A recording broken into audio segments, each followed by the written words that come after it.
प्यारे विद्यार्थियों नमस्कार। कक्षा 12 भौतिक विज्ञान के चैप्टर नंबर 3 को लेकर आज हाजिर हुए हैं। फिजिकल साइंस यूट्यूब चैनल पर आपका हार्दिक स्वागत। आज हम क्लास 12 फिजिक्स का chapter number 3 current electricity chapter करेंगे, जिसमें हम सबसे पहले इसी की बात करेंगे। करंट इलेक्ट्रिसिटी क्या होता है? करंट इलेक्ट्रिसिटी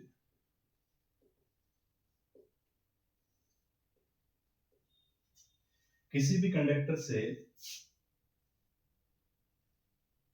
चार्ज फ्लो होता है तो उस फ्लो ऑफ चार्ज को क्या बोला जाता है? इलेक्ट्रिक करंट बोला जाता है। उसको हम क्या बोलते हैं? Electric current. और इस इलेक्ट्रिक करंट को कंडक्टर में फ्लो कराने के लिए जो रिस्पॉन्सिबल होता है वो इलेक्ट्रॉन होता है। अब इलेक्ट्रॉन्स के कारण करंट फ्लो हो रहा है, इसलिए ये जो फिजिक्स की ब्रांच है, इस फिजिक्स की ब्रांच को हम क्या बोलते हैं? करंट इलेक्ट्रिसिटी बोलते हैं। यानी कि किसी कंडक्टर में चार्ज फ्लो होने की इंसिडेंट की स्टडी फिजिक्स की ब्रांच है इलेक्ट्रॉनिक्स। इलेक्ट्रॉनिक्स की सब ब्रांच है करंट इलेक्ट्रिसिटी, जिसमें स्टडी की जाती है। उस ब्रांच को हम क्या बोलते हैं? करंट इलेक्ट्रिसिटी बोलते हैं। किसी कंडक्टर में चार्ज फ्लो होता है। चार्ज फ्लो होने पर कौन कौन से लॉज लागू होते हैं, लॉज उस पर अप्लाई होते हैं, और इस फ्लो ऑफ चार्ज को हम क्या बोलते हैं? जिस ब्रांच में हम स्टडी करते हैं उसको बोलते हैं करंट इलेक्ट्रिसिटी। अब इसके बाद में हम बात करते हैं इलेक्ट्रिक करंट की। इलेक्ट्रिक करंट इलेक्ट्रिक करंट क्या होता है बेटा? अब इस कंडक्टर में चार्ज फ्लो हो रहा है। हम ये कंडक्टर का ए एंड ले लेते हैं, ये बी एंड है। कंडक्टर में चार्ज इस तरफ फ्लो हो रहा है, और चार्ज को यहां से यहां तक फ्लो होने में हम कंसीडर कर लेते हैं टी टाइम लग रहा है। मतलब चार्ज को इस एंड से यहां तक पहुंचने में टाइम लग रहा है टी। ठीक है, तो हम ये कह सकते हैं कि पर यूनिट टाइम में जितना चार्ज कंडक्टर से फ्लो होता है, उस फ्लो ऑफ चार्ज या अमाउंट ऑफ चार्ज को हम क्या बोलते हैं? इलेक्ट्रिक करंट बोलते हैं। ठीक है, तो अगर हम डेफिनेशन लिखें तो the charge flow through a conductor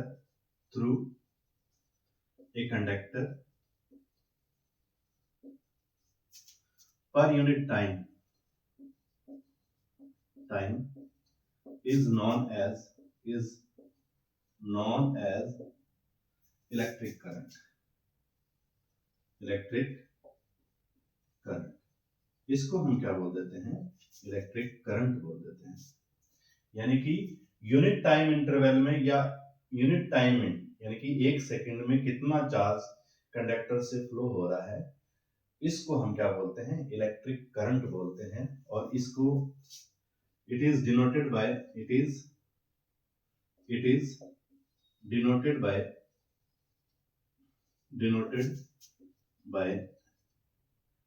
I। इसको I से डिनोट किया जाता है। और इसका अगर फॉर्मूला हम लिखना चाहें तो फॉर्मूले में हम इसको इस तरीके से लिख सकते हैं, I is equal to Q upon T। यानी कि चार्ज कितना फ्लो हो रहा है अपॉन टाइम।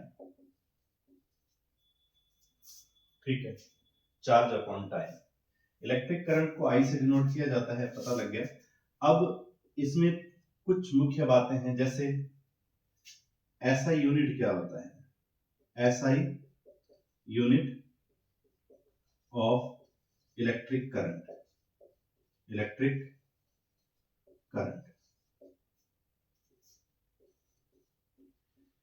अगर हम फॉर्मूले से देखें तो इलेक्ट्रिक करंट दो फिजिकल क्वांटिटीज पे डिपेंड करता है। वो देखें, हमें पता है कि I इज इक्वल टू है बेटा Q अपॉन T। Q क्या है? Q है इलेक्ट्रिक चार्ज, इलेक्ट्रिक चार्ज। अब आपको पता है कि इलेक्ट्रिक चार्ज की जो यूनिट होती है वो होती है कूलम। इसकी यूनिट क्या होती है बेटा? कूलम होती है। ठीक इसी तरीके से टी, टी क्या है? टाइम है, और टाइम की यूनिट क्या होती है बेटा? सेकेंड होती है। इन दोनों की वैल्यू अगर यहां रख दें तो इलेक्ट्रिक करंट की यूनिट क्या निकल के आती है? Coulomb per second, coulomb per second. लेकिन यहां पे साइंटिस्ट एम्पियर को सम्मान दिया गया और उसके नाम से इस यूनिट का नाम क्या रख दिया गया बेटा? एम्पियर। क्या नाम रख दिया गया? एम्पियर। इसलिए हम क्या कहेंगे, इलेक्ट्रिक करंट की एसआई यूनिट क्या होती है? SI unit of electric current, current is क्या हो जाएगी बेटा? एम्पियर। क्या हो जाएगी? एम्पियर। तो इलेक्ट्रिक करंट की जो यूनिट होती है वो एम्पियर होती है। ठीक है, इसके बाद में हम बात करते हैं इसकी डायमेंशन की। इलेक्ट्रिक करंट की डायमेंशन क्या होती है? मैं इसको इरेज कर रहा हूं।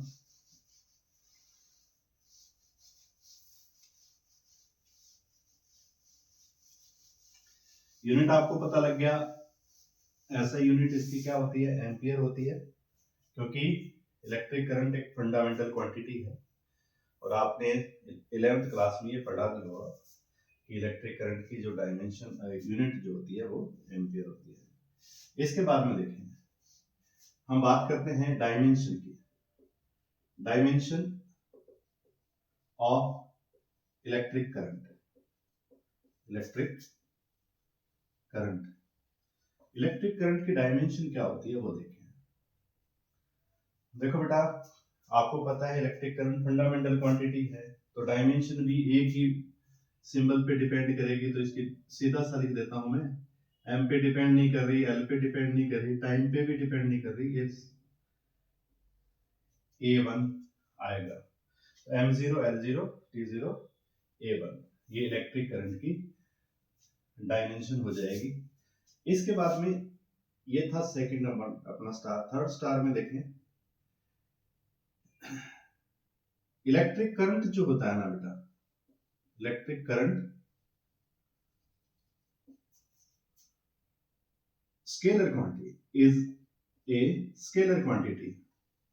इलेक्ट्रिक करंट क्या होता है? इलेक्ट्रिक करंट एक स्केलर क्वांटिटी होता है। अब हमने खूब सारे डायग्राम बनाए और डायग्राम के अंदर हमने खूब सारा दिखाया भी है, और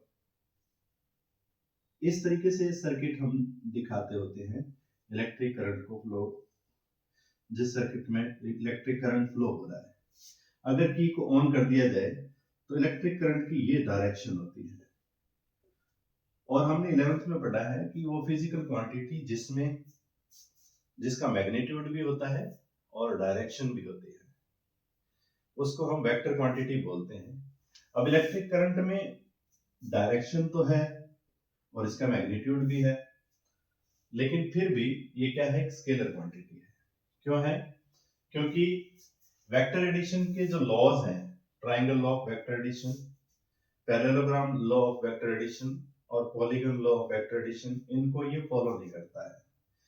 तो क्या लिखेंगे? Because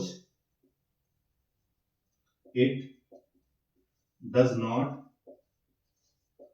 follow the laws of vector addition. Vector addition के लॉज को ये फॉलो नहीं करता, इसीलिए ये क्या है? स्केलर क्वांटिटी है। इसके बाद में एक और बात करते हैं हम,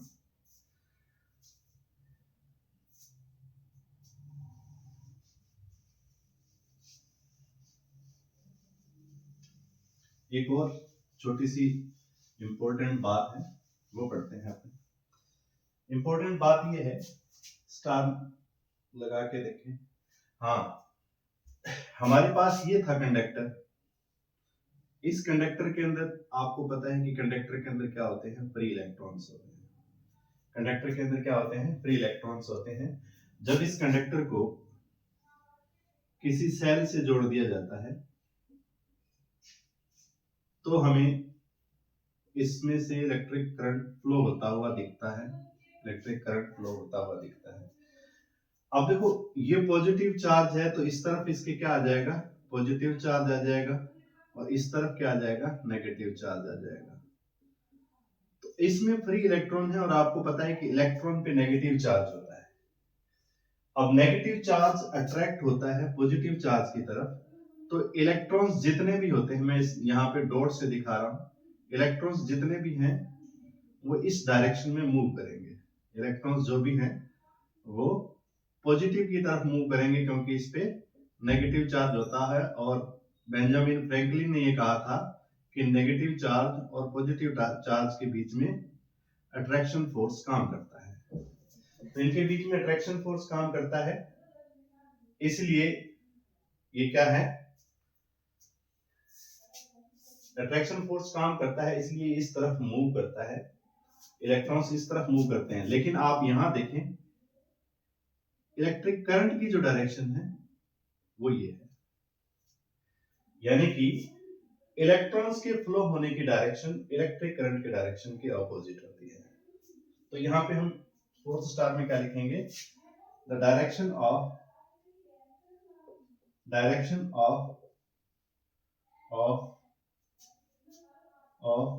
electric current is always opposite to the direction of flow of electron। अब ये क्या कहता है कि इलेक्ट्रिक करंट की जो डायरेक्शन है इलेक्ट्रॉन के फ्लो होने की डायरेक्शन के अपोजिट होती है। ये हमेशा अपने को याद रखना है।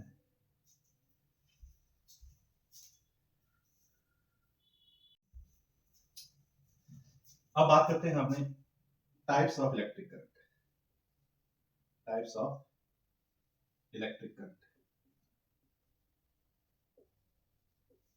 अब आपने टाइप्स ऑफ इलेक्ट्रिक करंट में एसी और डीसी पढ़ा होगा, लेकिन हम इस चैप्टर में उनकी बात नहीं करेंगे। हम बात करेंगे इनके दो टाइप्स हैं। There are mainly two types of electric current. First है बेटा एवरेज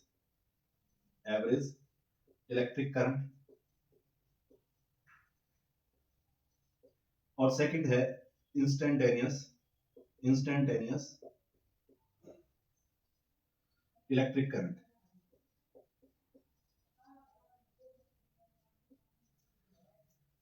एवरेज इलेक्ट्रिक करंट और इंस्टेंटेनियस इलेक्ट्रिक करंट। तो पहले हेडिंग डालो, एवरेज इलेक्ट्रिक करंट क्या होता है। एवरेज इलेक्ट्रिक करंट में देखो बेटा, अब इसमें कुछ देर तक इलेक्ट्रिक चार्ज फ्लो होता रहा, और हम सपोज कर लेते हैं कि डेल क्यू चार्ज फ्लो हुआ और डेल टी टाइम लिया इसमें, तो इन दोनों का जो रेशियो होगा, टोटल चार्ज फ्लो हुआ जितना अपॉन में जितना टाइम लिया, इन दोनों का रेशियो ही क्या कहलाता है, एवरेज इलेक्ट्रिक करंट कहलाता है। तो लिख देता हूं मैं यहाँ definition, the ratio of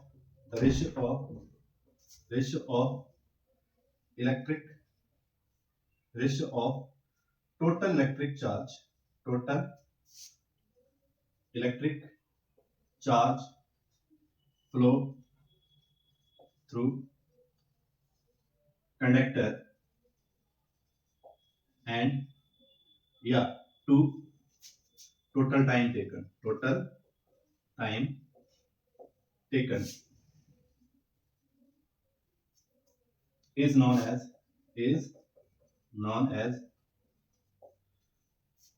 average electric current, इसको हम एवरेज इलेक्ट्रिक करंट से कहते हैं, अभी एवरेज इलेक्ट्रिक करंट के नाम से जानते हैं, और इसको डिनोट किया जाता है बेटा आई ए वी से, आई एवरेज से डिनोट किया जाता है। तो हम आई एवरेज को अगर लिखना चाहें तो I average is equal to total charge upon total time, ठीक है। अब अगर हम लेना चाहें टोटल चार्ज फ्लो हुआ डेल क्यू और टोटल इसने टाइम लिया डेल टी, तब एवरेज करंट को हम किस तरीके से लिख सकते हैं बेटा, I average is equal to del Q upon del T, इस तरीके से हम इसको लिख सकते हैं। तो ये एवरेज करंट को रिप्रेजेंट करता है, ठीक है। इसके बाद में इसका जो सेकंड टाइप था इंस्टेंटेनियस इलेक्ट्रिक करंट।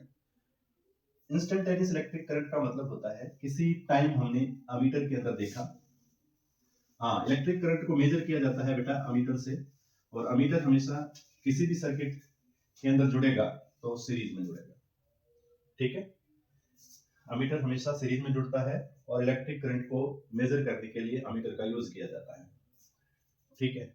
और अमीटर को हमने किसी टाइम पे देखा तो हमें जितनी अमाउंट या जितनी वैल्यू दिखी इलेक्ट्रिक करंट की, उसी वैल्यू को हम क्या बोलते हैं, इंस्टेंटेनियस इलेक्ट्रिक करंट, ठीक है।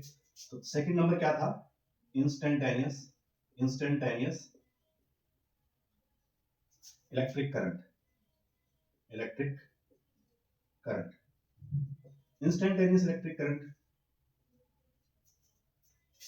the value of electric current at any instant is known as instantaneous electric current, instantaneous electric current, उसको हम इंस्टेंटेनियस इलेक्ट्रिक करंट के नाम से जानते हैं, ठीक है। इसको भी आई से डिनोट किया जाता है बेटा। इसकी एक और डेफिनेशन है, for smaller interval, for smaller time interval the value of average electric current, average current लिख रहा हूं मैं direct, current is known as instantaneous electric current, ठीक है। आपको पता है इसको आई से डिनोट किया जाता है। ये क्या कह रहा था कि एक टाइम इंटरवल है, स्मॉलर टाइम इंटरवल, हम इसके लिए लिमिट ले रहे हैं, लिमिट डेल टी जो है, टाइम इंटरवल जो है वो नियर अबाउट जीरो है, लेकिन जीरो नहीं है, जीरो के नजदीक है लेकिन जीरो नहीं है, बहुत कम टाइम इंटरवल है, ठीक है। उस कंडीशन में जो एवरेज करंट है, उस एवरेज करंट को ही इंस्टेंटेनियस करंट कहा जाता है, ठीक है। For smaller time interval average current is called instantaneous electric current. अब इसकी वैल्यू जो थी, एवरेज करंट की हमने वैल्यू लिखी थी, क्या लिखी थी बेटा, I average is equal to del Q upon में डेल टी। ये वैल्यू हम यहां पुट कर देते हैं तो हमें क्या मिलेगा, I is equal to limit del T tends to zero, del Q upon del T, del Q upon में डेल टी। और अगर हम इस लिमिट को हटा देते हैं तो ये डेल जो है डी में कन्वर्ट हो जाता है। आई इज इक्वल टू क्या आ जाएगा बेटा, D Q upon D T. यहां से इलेक्ट्रिक करंट की एक नई डेफिनेशन आ जाएगी, उस डेफिनेशन को मैं लिख देता हूं यहां पे, the rate of charge flow through a conductor is known as electric current. तो क्या लिखेंगे, the rate of flow of charge through a conductor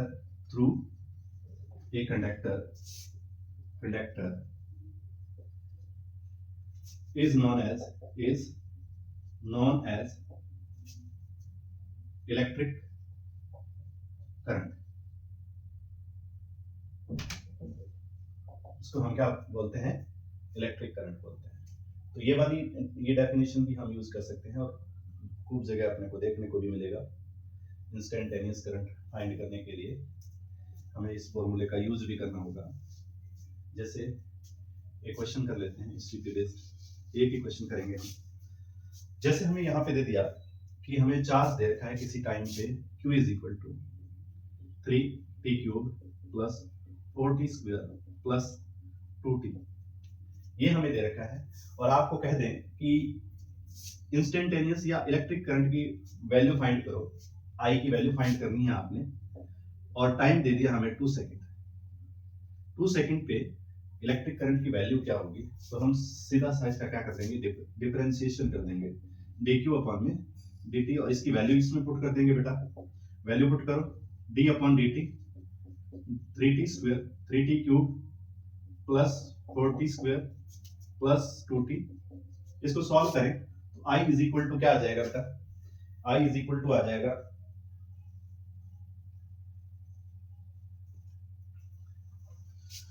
i is equal to, ये वैल्यू इसको हमें अंदर ले लेता हूं, तो कांस्टेंट को मैं बाहर लिख रहा हूं d अपॉन में dt, t क्यूब रह जाएगा अंदर, 4 को मैं बाहर लिख रहा हूं, t स्क्वायर अंदर रह जाएगा बेटा dt, 2 को मैं बाहर लिख रहा हूं, t अंदर रह जाएगा dt।